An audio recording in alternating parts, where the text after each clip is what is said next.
Good morning. It's day 26, and we are starting the last chapter of James, James 5. Today we have 6 verses.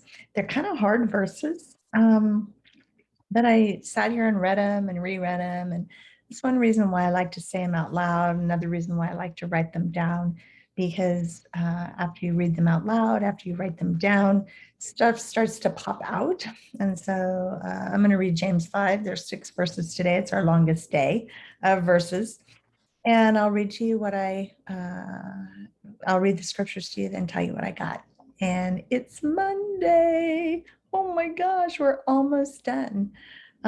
Here we go. James 5, 1 through 6. Come now, you rich people, weep and wail over the miseries that are coming on you. Your wealth has rotted and your clothes are moth-eaten. Your gold and silver are corroded, and their corrosion will be a witness against you and will eat your flesh like oh, you like you have stored up treasures in the last days. Look, the pay that you withheld from the workers who mowed your fields cries out, and the outcry of the harvesters has reached the ears of the Lord of hosts. You have lived luxuriously on the earth and have indulged yourself. You have fattened your hearts in a day of slaughter. You have condemned have murdered the righteous. Who does not resist you? What the heck is James saying? I think James is kind of reminding them that their possessions shouldn't be a god, because he says, come now, you rich people, weep and wail over the miseries that are coming on you. And then he talks about it's all worthless, it's all going away. And then the cries of the harvesters have cried out. And really, I think what he's talking about is really looking at our wealth for what it is. How do you measure your wealth? How do they measure? How did they measure their wealth? They measured their wealth by what their possessions. They didn't measure their wealth by their relationships or their spiritual relationship. And I think James is trying to say, don't worship your stuff. Don't worship your stuff. I've been in situations where my stuff has like disappeared.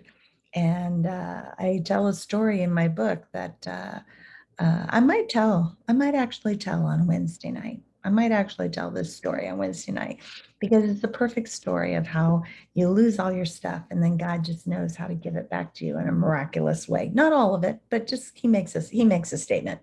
So I'll pray about that. I'll see if maybe that's what God wants me to share with you guys on Wednesday. But the question is, when you lose your stuff, have you lost everything? Think about that for a minute. If you lost all your stuff, would you lose everything? I've been in a position where my entire stuff fit into a 6x6 storage unit, and it wasn't even full. And then we discovered, no, I'll tell you Wednesday. Anyway, but when you lose your stuff, you lose everything. Is your stuff your God? I think that's really what James is saying. And then he closes out by saying, do you look down on those less fortunate? That's a hard one for me. That's a real hard one for me. How do I look at the people who are less fortunate? How do I look at the homeless people? How do I, I have a friend, there's a friend of mine at church who works with homeless people, and I love her heart. I love how she works and she goes out and that's her job. She works with the homeless people. And I'm like, God has really sensitized my heart, because when we drive down, how do we actually look? And it kind of goes back to what we were talking about a few days ago when we said, do we believe that everyone was created in the image of God? And do we believe the words everyone? Or do we just say them, but we don't believe them? So I wrote down on my post-it note today, if I lost all my stuff, would I lose everything? And the answer is no, no, no. Is my stuff my God? No. I hope you have a great Monday.